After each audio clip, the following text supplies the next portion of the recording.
From West Virginia Public Broadcasting. At the Legislature today, plans for redrawing West Virginia's congressional districts abound in the state Senate. Tonight, a report on all of them. The House Finance Committee hears how the Department of Health and Human Resources is paying the state's huge Medicaid bill. And we'll talk about the issues with Senate President Jeff Kessler tonight on the Legislature Today.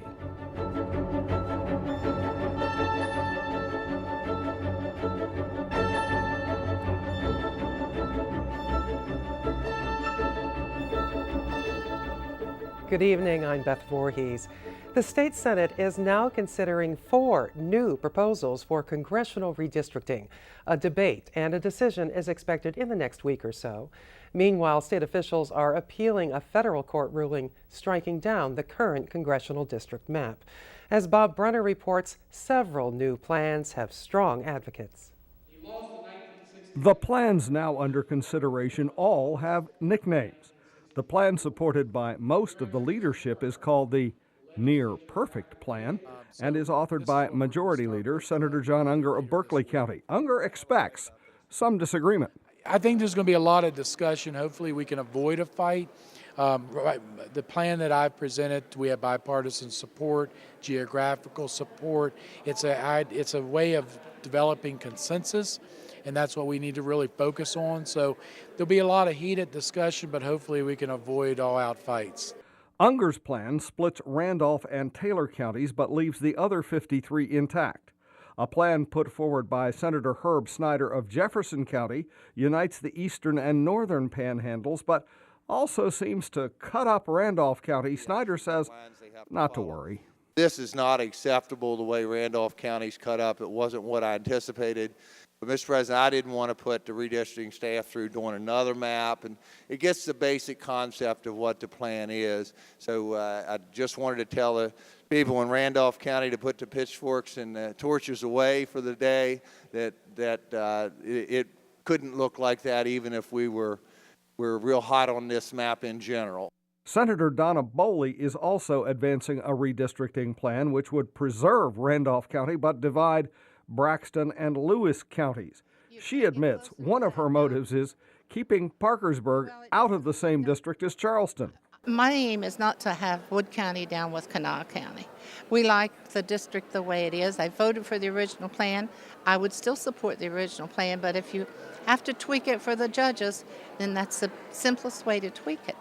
The plan with the most dramatic changes is advanced by Randolph County Senator Clark Barnes, who calls it the People's Plan. Instead of dividing any of the other 53 counties, it does all the dividing in Kanawha and Putnam counties. This actually starts in Charleston instead of starting necessarily at the northern panhandle or the eastern panhandle. Certainly Charleston is our seat of government, and why not tie the Kanawha County area and the Kanawha Valley into all the districts. So basically the People's Plan just does that. It creates an American pie sort of situation where we just go out from there and triangulate and split the state into three different districts, which are very, very nice looking districts. Keeps all the counties together and gives us the opportunity to let Kanawha County participate in all 3 districts. So there are now 4 or 5 plans being floated to replace the plan that the Senate approved just a few months ago. And it appears there are some strong advocates, and it appears that we may be in for another little Donnybrook. A 3-judge federal panel says the current plan has too much variation in population between the congressional districts. While the court delayed an original order for the legislature to change the districts by January 17th, lawmakers must act soon because the candidates' filing deadline comes in 2 weeks. For West Virginia Public Broadcasting, Bob Brunner in Charleston. Meanwhile, there's no indication whether the U.S. Supreme Court will hear the state's appeal of the federal court order. There is an increasing probability that West Virginia voters may get to decide whether to launch a major new road building and repair program across the state. The first step is the Senate Transportation and Infrastructure Committee. Chairman Bob Beach of Monongalia County says the proposed legislation is being prepared. Beach says he wants more public input on the $1 billion road bond proposal. My point is they should be contacting us right now. Come to us, tell us that this is an issue you want out there for debate, you want it out there on the next ballot, and let's see where we can go from there. My office is going to go ahead, move forward, preparing the legislation, but I would like to hear from voters, those organizations that are interested in a piece of legislation, your tourism, road construction, those entities as well. What's your sense? On the Senate side, I'm getting a lot of positive feedback presently. Just sitting around in casual conversations, we're hearing a lot of positive feedback. I think the tough sell will be actually on the House side. Today, the committee advanced a bill to permit towns and cities to allow low-speed vehicles inside municipal limits. Some towns want to permit people to use the golf cart-like vehicles to travel around town. And a routine day in the House today as 4 bills were up for second reading and stand poised to pass third reading tomorrow. But as Adam Cavalier reports, it was a packed house in the Finance Committee for the Department of Health and Human Resources budget presentation. The DHHR budget takes up 20% of the state's general revenue fund appropriations for fiscal year 2013. And taking more than an $800 million chunk of a $4.1 billion pie, DHHR Secretary Mike Lewis says it's crucial for the organization to be in good communication with the state's legislators and governmental leaders. The Department of Health and Human Resources has a fiduciary responsibility to the citizens of West Virginia and appropriately manage state and federal funding. We're committing to work with Governor Tomlin and the legislature to develop the best use of appropriated funds for the benefit of services to our citizens and the professional administration of our agency. State Budget Director Mike McCown has said that Medicaid will be West Virginia's biggest budget driver over the next few fiscal years. Lewis says that Medicaid provided services to 440,000 West Virginians last year. This is a big challenge because depending upon the specific Medicaid program, we currently make Medicaid available to individuals at around 34% of the federal poverty level. The federal government will pay this for expanded coverage from 2014 to 2016. But after that, after those 2 years, it will become a factor in state budgets beyond 2016. To cover Medicaid at its current level, the state will need $115 million for this budget year alone. Department officials say that figure could be even greater if the organization didn't have a more than $300 million trust fund and a $100 million surplus at its disposal. Had it not been for the balance, the reserve, the $390 million, we would be asking for much more than $115 million.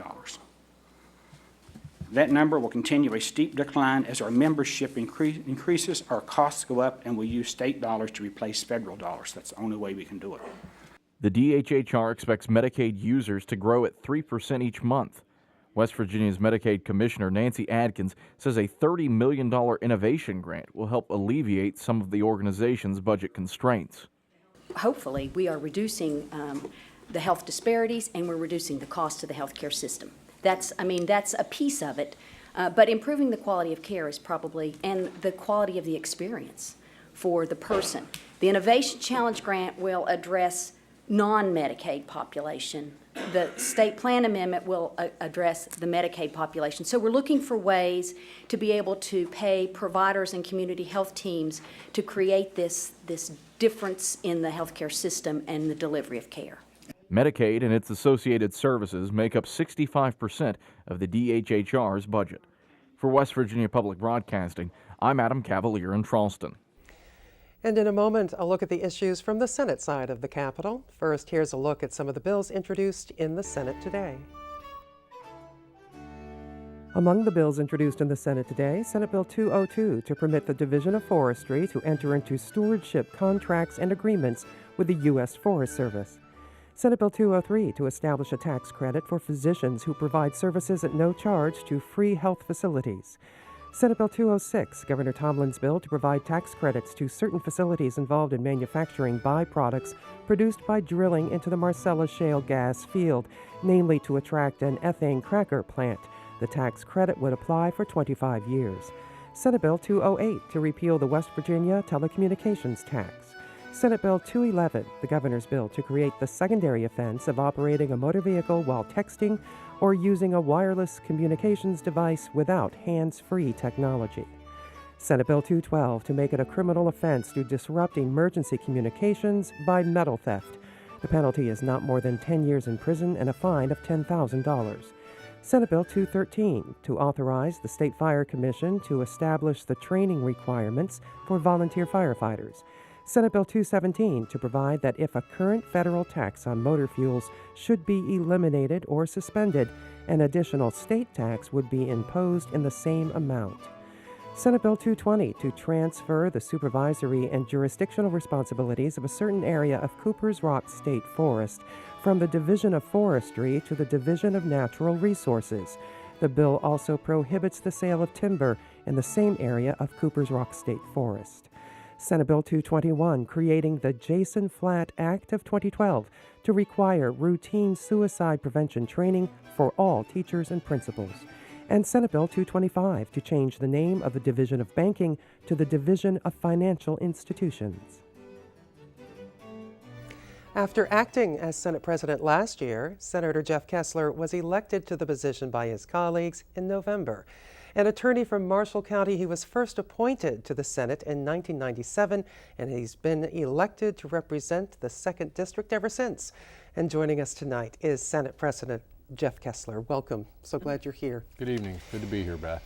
According to a statement on your website, one of your primary concerns at this session is the state's substance abuse problem, particularly when it comes to treatment options.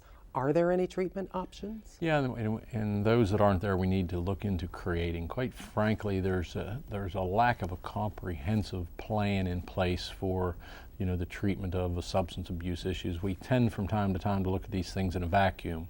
We'll look at, prison overcrowding over here, and we look at drug addiction over here, and we look at dropout rates over here.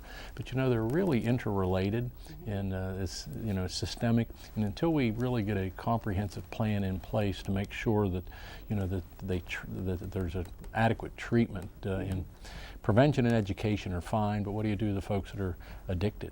And those that are addicted need to get treatment and intervention. And one of the problems we have in the state is a lack, an absolute dearth of adequate facilities or counselors, et cetera, throughout the state to render the treatments necessary. And it costs us and the taxpayers a ton of money. And I know that Delegate Don Perdue in the House has been on this about rehabilitation and treatment options, but they cost money. He tried to raise taxes at one point on cigarettes, I believe, in order to raise money for more rehabilitation facilities in West Virginia. How do you pay for something like this? We're paying now. Yes, but I know we're paying now on the other. The truth of the matter is we're paying now. We're losing people lost time. They're not showing up for work.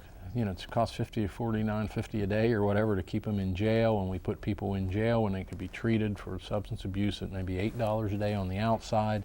It's significantly higher, and guess who pays? It's ultimately the taxpayer. And if you put folks in jail and put them in for 6 months or a year and they don't receive the treatment they really need, all you do is when the year passes and you put them out on the street, you got a sober addict who booms right back at it again. And then you go through the cycle again, and we're spending money, wasting money, and we could be addressing in a more comprehensive fashion through treatment and intervention.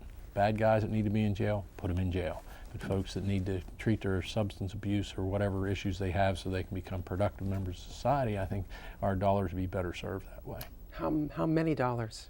Can you put a price tag on what it would cost? It could be several million. Truthfully, it could, but you could start it with a pilot project, open a new facility.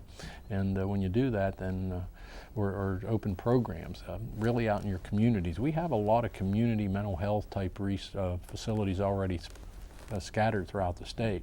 So if we could, concentrate on those with the drug courts and the community involvement and a few $1,000s more, I think you'll save it on the back end of the prison and some of the other issues we have. Regarding prison overcrowding, you've been a county prosecutor. Right. The governor says, look, you can build a new prison and the only thing you're going to get is a newly built overcrowded prison. Exactly. So what has to happen in order to alleviate the overcrowding of our prisons, and what has to be done, and why isn't it being done? Well, again, it's a focus on community corrections, community support, community-based day report centers. advanced, and we've moved in that direction over the last, Judge Gahn started it up in the northern panhandle. We've done it quite successfully. It's been picked up and modeled, through other areas of the state to the point now where it is, I think it's well received wherever it's been. We need to continue to expand and advance those. They are cheaper. They're cheaper for the taxpayer. The person who has the ankle bracelet on pays the $8 a day themselves, but they're able to go to work, earn their living, pay their own whatever it might be per day, and we're able to keep them functioning in society. And it does save money in the long run. But even with that, we still have overcrowded prisons. What about sentencing guidelines? Well, we need to take a look at that, and there's a bill I know that was advanced, I think it's going to be introduced tomorrow, that is going to take, was considered during the prison overcrowding and through the judiciary subcommittee, so we're looking at some of the tweaking and changing of our penal system. I mean, jails are meant to house people who present a danger to society that can hurt you, steal from you, take from you, etc., particularly to protect society from folks we're afraid of. We've had a tendency over the last few decades to put people in jail sometimes that we just get mad at. And frankly, it costs taxpayers a lot of dollars. One of the things we ought to probably look at is probably attaching a fiscal note, similar to like they do in the federal sentencing probation reports, to say, what's it going to cost if we do this? And if they're at least, if they're truly a danger to society, they lock them up, throw away the key. If they're basically engaging in self-destructive behavior, or there may be alternatives that might be a little cheaper, lock somebody up for 30 years that maybe third offense shoplifting or whatever might be, cost the taxpayers $250,000, where if we put them in this other program, it may be a fraction of the cost. So really putting some dollar signs on there and deciding how to proceed from there. Dollar signs seem to drive policy. Yeah. And, if you can make a coherent argument along those lines, it usually can get the folks' attention and gets the taxpayers' attention. Well, we'll continue to watch for those issues as they move through the legislative process. Let me move on to OPEB, other post-employment benefits. This is essentially retiree health care. Now, in this whole conversation about OPEB and policy changes, I want to make sure that the people who are state retirees now understand that this has nothing to do with what they are receiving now. Nothing is being taken away from them. No, it's basically just an accounting trick. I mean, the federal government, through what's called some Gatsby regulations a few years ago, said that we had in accounting regulations, we need to carry the future costs of obligations on the present day balance sheets, which basically means even though somebody may not retire for 20 years, 30 years, we need to put on their balance sheet what it's going to cost them. And when the governments and the boards of education now had to carry that forward, I mean, they don't have the resources to show that they can pay it, so they're out of balance, and it creates a stress and a strain. It reduces their bond rating and their financial standing. So what we've done is, and what we need to do is to say, listen, we have got a plan in place to pay those as you pay as you go, as they accrue, that we'll have them taken care of and paid. And I think we can and we will. But it's really just a cost of future benefits that aren't all presently due today. And other states are all having to deal with this. They may call it something different other than OPEB, but all states are having to deal with this. Yeah, they all have a similar problem. In West Virginia, this will really be the last piece of our long-term financial puzzle that we need to put in place that will really set us in a position where we can say, listen, we've got all our long-term debt under a payment plan. We've done it with workers' comp. It'll be paid off in 2016. We had $4 billion we owed in that a few years ago, and it'll be paid off ahead of schedule, I believe, in 2016. And that'll free up $90 million that we're using approximately out of our general revenue fund, that we could take a portion of that. I think the governor's proposing $30 million of it to pay down the OPEB debt over a period of 20 or 30 years. I can't remember the exact time, but it makes sense, and it will be, and we'll still have some extra monies and revenues available to deal with the present needs of the people of the state. Talking more about money, you've introduced Senate Bill 182, the West Virginia Future Fund. Yeah. What is this? Well, it's just basically a bill that it occurred to me a year or so ago, and I introduced it basically as a future trust fund for West Virginia to take a portion of the revenues that you have. It's modeled to some degree after what they did in Alaska when they had their oil pipeline boom in the 70s. They took through a constitutional amendment, took part of their money and set it aside in a trust fund where it couldn't be touched. And we're going through this Marcellus boon here now. And what I'm proposing we do, we take 25% of the surplus, or not the surplus, but the additional severance dollars we're getting, not increasing the tax rate, but the pool of money is going to get bigger. Take a portion of that, set it aside, not touch it for a period of time, 10 or 20 years, let it grow to the point where it will provide for the future generations of this state when the gas is gone. They've done it in Alaska, they've done it in Wyoming, North Dakota, and some other places, and they've had great success with it. Isn't this what a rainy day fund is for? Rainy day funds are for temporary emergencies that occur, you know, over a flood, or it's why it's called a rainy day flood, or some particular stress that happens. But this would be for a long-term generational change for West Virginia, where you would be putting billions of dollars aside in a fund, not where you'd just be putting maybe $500 million or $500 million. What kind of sell is this? Is this a hard sell to lawmakers who don't see the benefit of saving money for the long term, or want to provide tax relief, or want to provide some other kinds of programs? I don't think so. It may have been a harder sell years ago because we needed every dime we could get just to make our ends meet at the present time. But now when we have our long-term debt, as I mentioned, nearly in order, you know, I think that'll give us the opportunity to look at visions for what we can do beyond that. Not just for paying our debt, but what can we do to change the wealth creation opportunities in this state. You know, I've told folks if we'd have put a penny or ton on coal 100 years ago and set it aside in the bank somewhere, can you imagine how rich we would be? We'd be the richest state in the union. We didn't have the foresight to do that 100 years ago, but this might be our opportunity now to do it with this Marcellus. Sure, we got a huge influx of money we had not otherwise 2 or 3 years ago anticipated. And we're certainly familiar with the concept of a trust fund. We've just heard about the Medicaid trust fund. All right. Speaking of Marcellus shale gas drilling, a lot of it going on in your area, Marshall County, Wetzel County. How's it going? Can you tell us, how's it going up there? What are constituents saying to you? What kind of corporate neighbors are the gas drillers being? You know, anytime there was an increase of level activity and there was a lot of change going on in our communities, it caused a bit of upheaval, truthfully. And people don't mind being inconvenienced, but they want to know there's light at the end of the tunnel. They understand there's going to be additional traffic on the roads, but when they break it, they need to know that it's going to be fixed.